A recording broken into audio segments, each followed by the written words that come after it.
Previously on I Love Talking Survivor.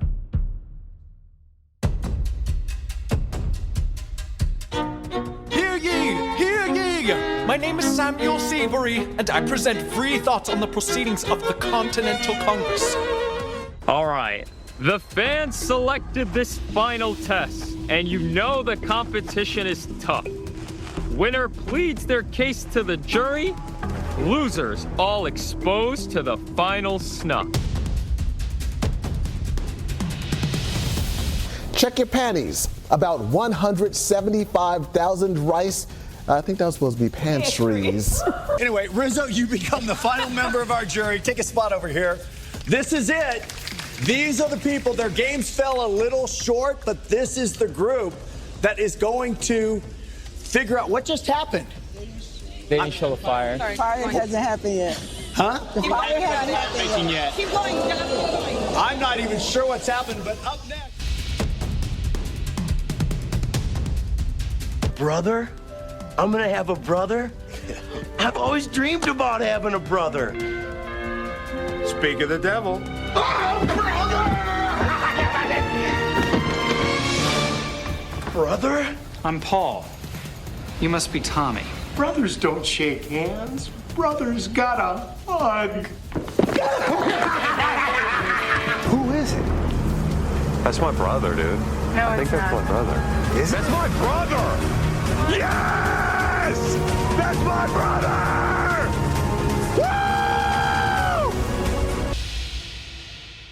Woo! Love that, man. It is summer. Season 50, all done. Summer also means my kids are at home, so you're going to hear a lot of noise, and that's okay. We're just going to kind of deal with it. But that's also why I'm going to be holding the mic, so maybe I can cut out a little bit of that noise by bringing this in closer. Rizzo loses at Fire again. I remember watching, maybe it was like a preseason interview or something like that. They asked him, like, okay, over the 10 days that you were home, did you practice puzzles? Did you practice Fire? And he said, absolutely not. I did not practice either of those things. I just hung out with my family, ate, that kind of stuff, tried to put on some weight. Didn't work. And yeah, I get it. Like, there's no way that I think I would really have the emotional capacity to want to practice that kind of stuff if I hadn't seen my family in a month and I was just so starved. And so I don't really blame him too much. I'm sure it was just, it's not part of his game anyway, so why would he really try and channel that again? And man, just what a crazy, crazy chance that he would get put in Fire again. Didn't stand a chance against Jonathan. Looked like it was a blowout. So in that sense, what we got next, the finale, kind of getting spoiled. I mean, how spoiled could it be? It would have been worse if it was like season, 47 or something, where it was like Sam comes from behind to win up against Teeny. Like, that would have been painful to know that.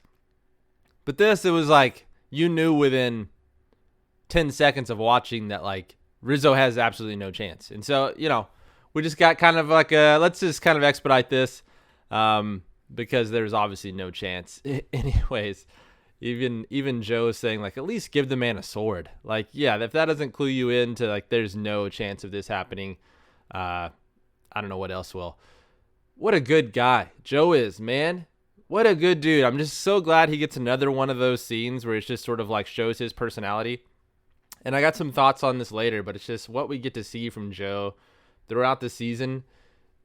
He's just such a neat character and brings so much to the show that I think upsets a lot of people in such a unique way. Like, I just have not seen a fan base that, like, is so, just has such polarizing opinions about a player and a guy as I've seen with that. And I just hope that, like, I've seen Joe's been blocking people on Instagram and, like, former players that have just kind of been, making fun of his game and stuff. And I just hope that he is able to kind of get to this place where he's like, who cares? Who cares about those people? Like, they do not really impact me. I'm not going to let them have any sort of agency in my mind or anything like that.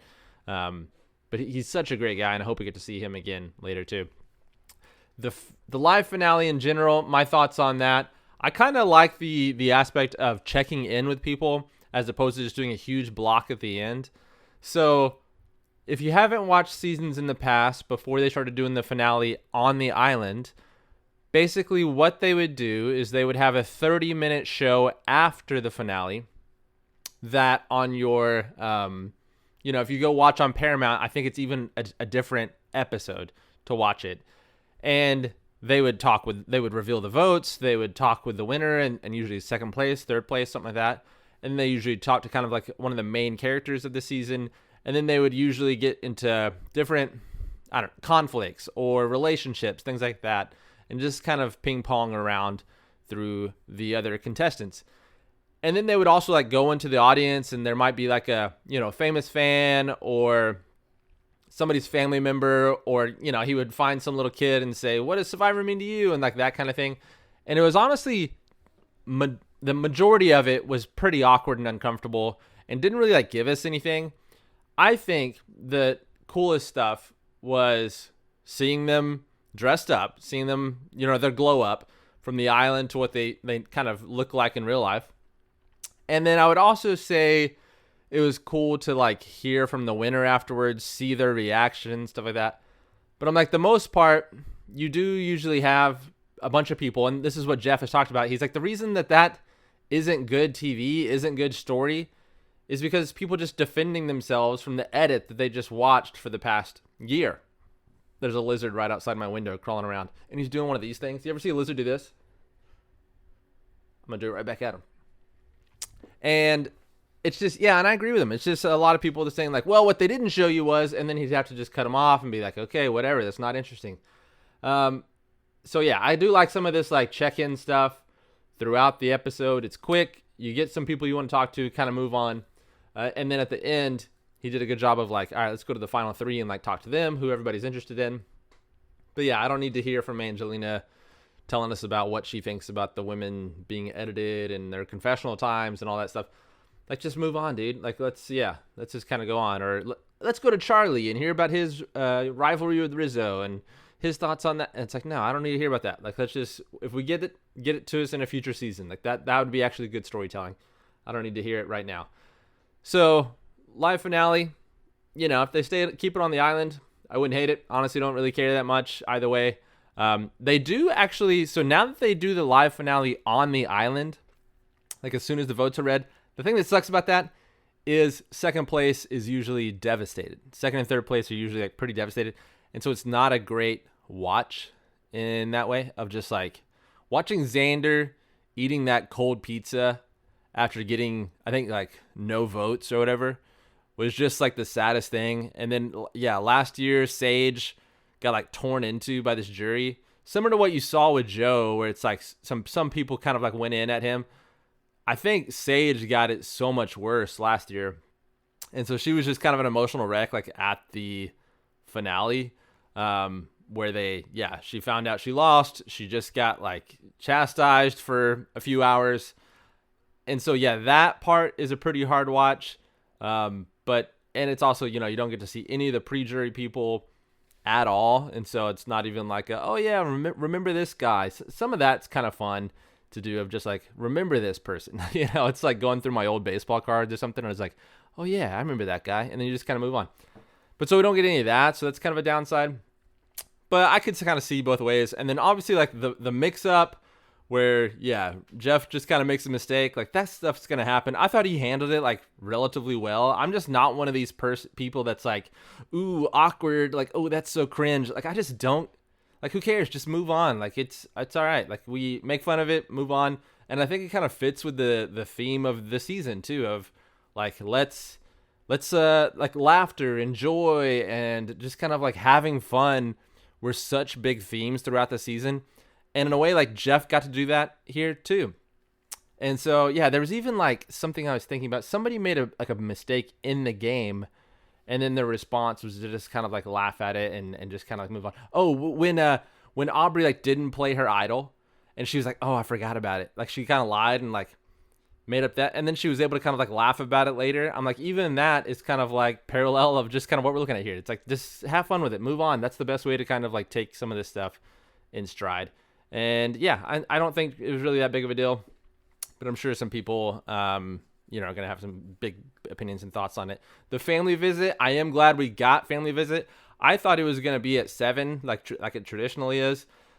But honestly, I don't hate this either. It's, I think it was shorter than I would have wanted. I would have wanted longer time with the family and to just kind of like dive into some of those relationships a little bit more and just sort of what that meant to them.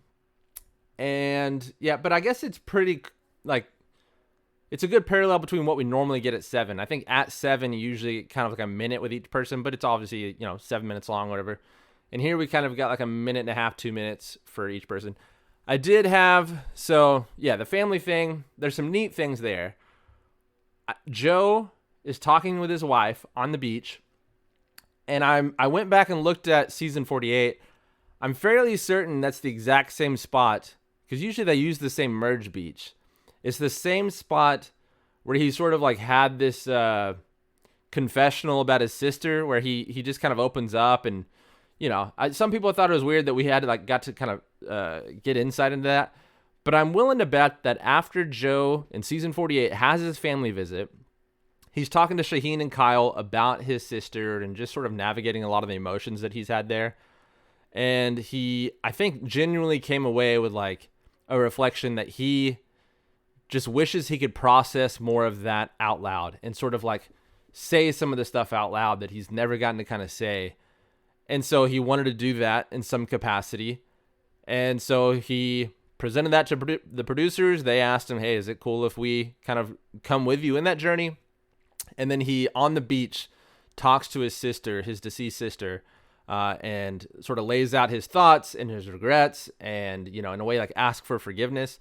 And then he has on season 50 that same spot. He's in that same spot, I believe, on the beach. I was looking at the shoreline, and it looks pretty similar. And I just wish we could have gotten something like that where he says like, hey, this is the same spot where I got that, and he gets to kind of talk about his sister some more. Joe recently won an award, a pretty prestigious award in media about representation of women within media. He won an award, I believe, the night before the finale. And so there could have been just a lot of him being able to kind of tap into that some more. But we didn't get that. But we also, that's one of the things I love about Fiji that I've talked to y'all about is you get the history. And so now we've been there since season 36 or something like that. There's some of these spots and some of these challenges where it's like, yeah, there's history here. And in some ways they lean into it. In some ways they talk about it. Some other ways they don't. This is one where I thought they missed that they could have leaned into. That would have been pretty neat. I also have a clip here from Jonathan. So I think that Jonathan, yeah, man, he's a tough character because he's of the Boston Rob tree. And there's a really neat write-up that I read on Reddit that my friend Brian Salcedo posted, and I can share that with some people if they're interested. But it's basically just kind of like how the Survivor communities view what is a valuable game. Like, what is that now?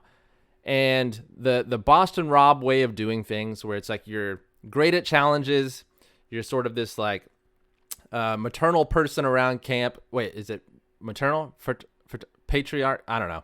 But yeah, basically you like take care of people around camp. You're kind of this like father figure. My bad. I'm telling y'all, I don't know words. And so yeah, basically that Boston Rob way of doing things, where you kind of direct the things and you are a little bit more assertive around strategy and stuff like that. Like it's basically just kind of saying like that isn't what's respected within the Survivor community, particularly for a winner anymore. And so we don't get a lot of vulnerable Jonathan. And I think that's one of my complaints to him as a player and kind of as a character, is that he's not as like performative as like an Angelina, or as like showy as her or something like that. But he definitely like, he's been on reality TV since he was like 12. He was on some TV show. I think I had one of my intro clips was him when he was like 12 years old on some reality show.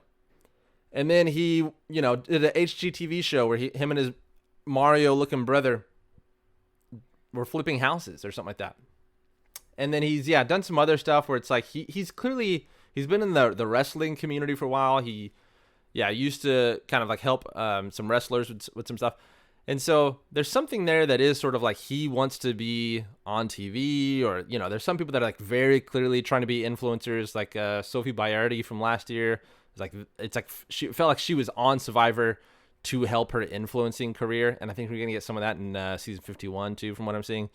And then even Jonathan's brother is a DJ. And the reason he wore that blue and red getup is because like that's his, I don't know, just like sort of his design for as a DJ. Like he wears a lot of like blue and red and stuff like that. And so he went out there to basically just kind of like also promote himself as a DJ or whatever he is. I don't know. And so, but we get this interesting clip from Jonathan that I'm like, give us more of this. Would you tell Mama and Daddy that I love them? I would. They wanted me to tell you that I'm proud of you and glad you're doing good. When I get home, I really am gonna fix some stuff because, like, whew, this has been heavy. My mom and dad, our relationship is just really strained. And so to hear that I have support from my family, that meant a lot to me. It meant a whole lot to me. Why? Why did it mean a lot to you? I have no idea. I know that in season 42, he shared this story about when he was 3 years old. His dad used to wake him up to do push-ups. And it's like, okay, was that just like a playful thing? Or is that something that's like, oh no, actually that was pretty messed up, that my dad like cared so much about this stuff that we would kind of, he would instill this stuff and try to force me to become, it's like these parents that try to make their kids like athletes from such a young age when their kids just kind of wants to live life. Like, is that what was going on? Like, is that what was happening? I just don't get a lot of understanding of why Jonathan had that confessional, like beyond just sort of like trying to give him some human element. And so where I think Savannah might be the closest we get to somebody who can play like that kind of Boston Rob tree of gameplay and win.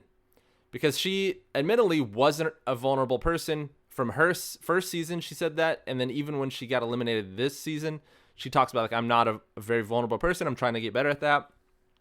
But her gameplay was so superior compared to those around her that I think it like didn't really matter.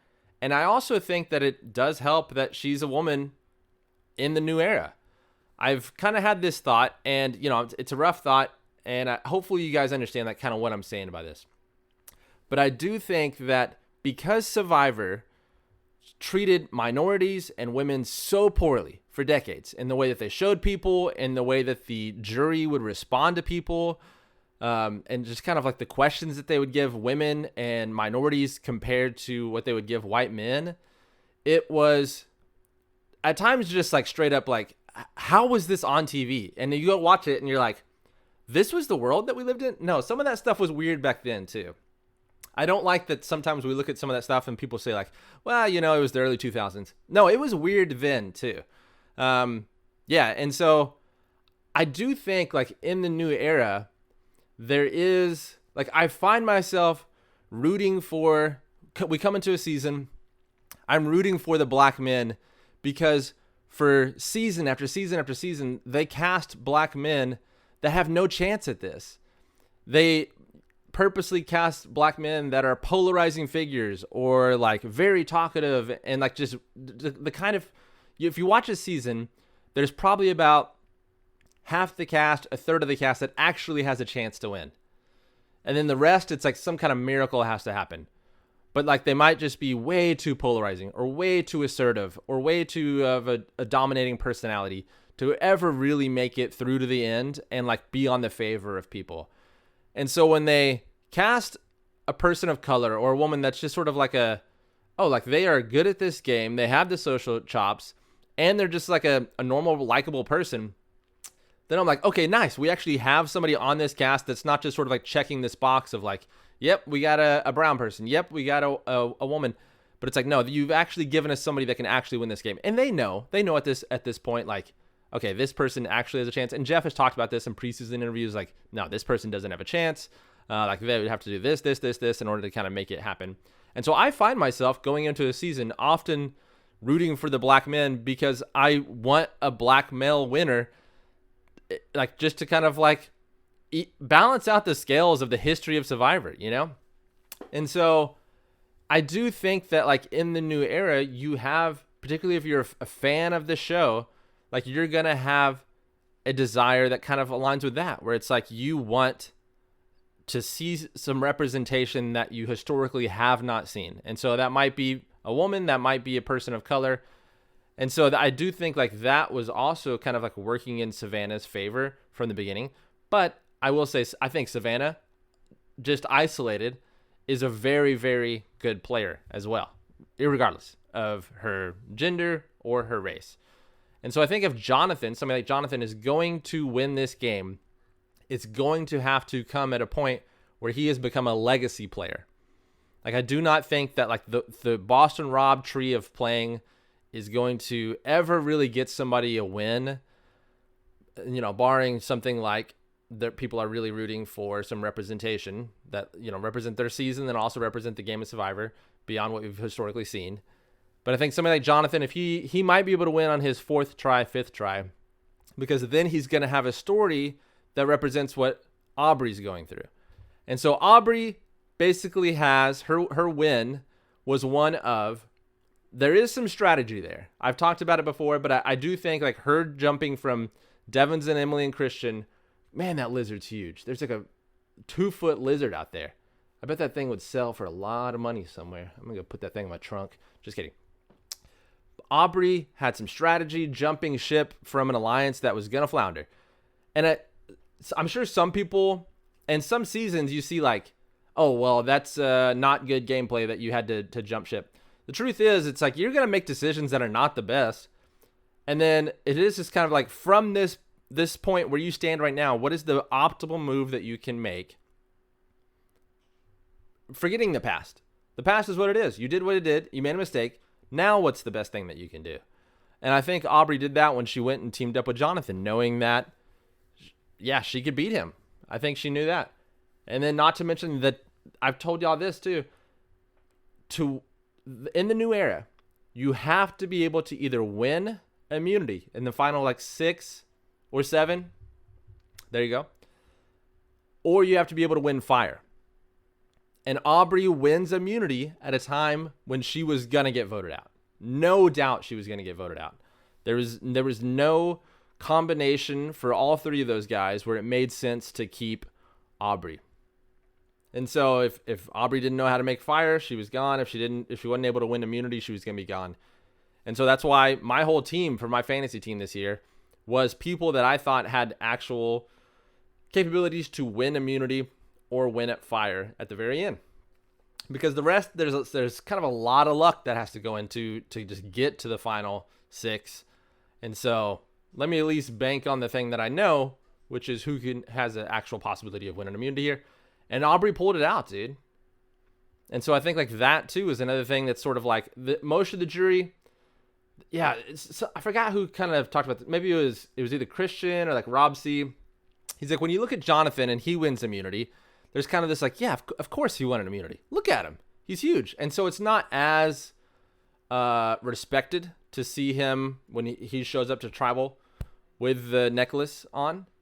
But when somebody like Aubrey wins it, then it is like pretty respected of like, oh, dude, she pulled this out. And then also I think, you know, Jonathan, Joe, they can get some respect for winning immunity when it becomes historic numbers. Or Savannah's case, it's like she was going to go home at some times, but then she won immunity. And then Rizzo had this idol. And so people, you know, that's why the 7-person alliance kind of ate itself up and fell apart. It's because of those 2 things. And so, yeah, I think Aubrey had a lot kind of going on there. She had the strategy, but she also had the narrative. And this is something that Christian talked about a lot. Was like, this is narrative warfare is his words. And so Aubrey had some strategy, some reasonable strategy, and then also the narrative too of the past 4 seasons. And so I think Jonathan could eventually get there. He plays 4 seasons. He plays 5 seasons.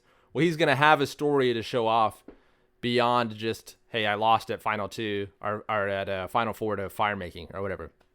And then I tried to revamp my game. And I love somebody asked him, what did you change? How did you adapt? And he says, what I changed was I got better at balance or something like that. I'm like, okay, no, we already know that you're a physical threat. Like we don't want more information about that. We want to know what you did on the social part or the strategy part. And I think he's a pretty good player, but yeah, he just needs more of a kind of a story, particularly in these returning seasons like this. And then Joe, I think there is something too, like being able to get to the final 3 within a year like that. Like that is just, and yeah, he just had no time to really process his season. His season finished, they went and filmed 50. And so he didn't really get to kind of think through it. He didn't really get to kind of like bounce ideas off of people. He just kind of went. And it was, yeah, I don't want to underestimate Joe just because people think they dragged him or whatever, or, you know, he didn't get a lot of votes. To get to the final 3 is a very respectable thing. And I love what Emily says. She talked about this in her exit press too. But everything has to go through Joe in some way. And for him to position himself, and I think that's Joe's thing, is he's positioned himself in a very, very great spot. And so he's able to get to the end game like that. And then, yeah, I think people do kind of realize, like, okay, he doesn't have the equity to really win this thing. And so I'm going to bring him, once we get to final 6, 7, we're going to bring him along. So I get that too. A few more things here. Yeah, so vulnerability is something I talked about with Jonathan. I would love to see that. I think that's kind of like what makes a person have kind of like win equity in some way, but then also just makes them awesome to watch. Rizzo became somebody that was so awesome to watch in part because of his vulnerability. Tiffany, I think, is at her best in her confessionals because she gets vulnerable. And not just, you know, when she's like pissed off, whatever, but I also, yeah, I would love to see more vulnerable Tiffany that isn't upset at something, because that's, you know, kind of the only vulnerability that we've gotten from her. But I'd like to see her to become a more well-rounded character, quote unquote, as the seasons progress and as she gets to kind of come along more. I think a lot of people were wondering, why was Tiffany included in this season? I think in part it's to set her up long-term to have more returning seasons. And yeah, I think she's a great representative for that. She's an awesome, you know, just social person and strategy and challenges. She's pretty great too. But obviously, I hope we get some more vulnerability from her later. The importance of vulnerability, Devins has been one of the hardest people for me to like enjoy watching him play until his last episode. His last episode where he has, you know, the talking about the stars, seeing the stars and what that means, and thinking about his family, and the conversation he's had on the hammock with Ozzy where they were crying, and then also where he was just kind of talking about hope and how he wants to be like a person of hope. And it's like, if he becomes somebody who's more vulnerable and leans into that, I think he becomes so much more interesting rather than just being somebody that's just incredibly entertaining from the antics point. So hopefully we get more of that from him in the future as well. I'd be really, really down with that. So does this season have rewatch? What's the word? I don't know. But can you watch this season again? That was one of the things I was kind of thinking about. That's kind of how I judge like a good season, is how quickly am I telling a new person to go watch this season? And obviously, you know, it's kind of like Winners at War, where you're like, yeah, I don't want to spoil a bunch for you, but how good is this season in that sense? Episode 1 of this season is one of the best episodes I've ever seen of Survivor. And so the good thing about that is, like, there are some seasons where I'm like, it's a really good season. You just got to kind of power through the first 3 or 4 episodes, and then you'll really get to it. Episode 1, you go watch that, and if they're hooked, let them keep going, right? I think there is also, I went and watched probably the first, 20 minutes, 30 minutes of episode 1 today. Now that I have the context of the season and also just some of the like emotional ties to some of the players that I might not have had of before if they were back for the first time or whatever. And yeah, I really did feel like, oh man, I'm excited about this person, or like, oh yeah, that person, like that kind of thing. And so I do think it has some watchability or rewatchability to kind of go back, even if, you know, a year from now you want to kind of check in on it again. And the nice thing too is if you go rewatch it, let's say you have something like the Zach Brown thing or something that you're just like, dude, this is so obnoxious, I don't really want to watch this part. You get to skip it now. So that's kind of one of the bonuses too, is you get to kind of pick and choose what you want to watch and suffer through again and what you don't. Blood Moon, go ahead and skip it, bro, if you want to. But yeah, so I think it has a lot of watchability. I think it was a great season overall, and one that I would recommend for a lot of people as the years kind of go on. My thank yous. First, listener of the week. Let me hit some drops for you. So one, yeah, you know I had to do this one right here. The man, the myth, the legend, R-I-Z-G-O-D, Riz God, baby. That poor guy, man. He had to squeeze it in. He had to squeak it in, rather. R-I-Z-G-O-D, Riz God, baby. That has become a phrase floating around our house. Is I hear Ren just going, Riz God, baby. The other day, she was just playing with her dolls. And she just kind of talks to herself when she plays with her dolls. Riz God, baby. Riz God, baby. Riz God, baby. Over and over again, she was just saying. And this is also another one that kind of, this is from the premiere. So from the first season, from the Matt chat, from the opening Matt chat. This is another one that is floating around our house a lot. We want your blood. You got it, Mr. Jeff. You got it, Mr. Jeff. You got it, Mr. Jeff. I think I just heard Ren laugh because she just heard me say that. But yeah, that's one we've been kind of saying. You got it, Mr. Jeff. We've been saying. But yeah, so that's been making its rounds around our house too. So yes, please let me get one of these. And now here's the listener of the week. I want to thank my wife again, Hannah. It's so yeah, this is episode 16 right now. Every week when I do this, she obviously is hanging out with the kids, and there is, I don't know if anybody who's married or has kids has had to navigate this, but when you, I think Ren is yelling, "You got it, Mr. Jeff," right now. But when you try to have a hobby, when you have kids and work and life and everything that's going on, it is difficult in a lot of ways because somebody's gone, usually for hours at a time, to go do this hobby. And another person has to watch the kids and also just, continue life, make breakfast, do the dishes, clean that, all that kind of stuff that you're like doing, right? And it is not lost on me. Anytime I am doing something like that Hannah is doing that. And I know I've made her the listener of the week before, so she is the first two-time, and that has set a record. She has set a record for most listeners of the week. Congratulations. Nobody else deserves it more. I also just want to say a general thank you to everyone that has been listening to this. So let me just take these babies off. I am on episode 16 now. I started this in part because I just love talking about the show. I've never really had anything in my life. I've heard people talking about like how important it was for them and how meaningful it was for them when, they had a theater performance or they went and, played this sport and like their friends showed up for them and yeah, they like look out in the audience and like there's their whoever, right? I've just never been somebody that's like had stuff like that. I had sports as a kid and, my parents would show up in part because I needed a ride, right? But even then, it's like I remember going to having like high school baseball games, and I wouldn't like have any like family in the audience, and it's like not something that I really like cared about or anything like that. But it's definitely pretty crazy to me that I started something that I was passionate about that I know is stupid and ridiculous. It's a TV show, right? But for me, it's also like it taps into my sense of adventure from when I was a kid. I used to watch, the Bear Grylls' shows and just dream about going to live out in the wilderness, not because of the isolation, just because of the sense of adventure. And it also taps into relationships and caring about people and supporting one another's and community. Like all of this stuff that is a deep values of mine, I get to see represented within this show of Survivor. And it's why it's a work of art to me in a lot of ways, and why I can watch episode after episode, season after season. Is the same way that you go to the Dallas Museum of Art and look at a painting for the 15th time. That's what this show kind of is to me. And so not only that I would get the opportunity to do something like this, in large part thanks to my wife Hannah being able to support this, but also because people like y'all listen. I'm up to, I think, 50 kind of like weekly listeners now, which is wild to me because I know only about 30 of these are friends of mine. And even that is wild to me that you guys would be willing to listen and show up for me. And so I get to see that and hear people, reach out to me and ask me questions and text me thoughts, stuff like that. It's very crazy to me that I, maybe it's some like imposter syndrome or something like that, but that people would actually want to hear my thoughts on something that they like and they care about is really, really pretty crazy to me. And so there's a lot of gratefulness there and a lot of like thankfulness that people would be in my corner.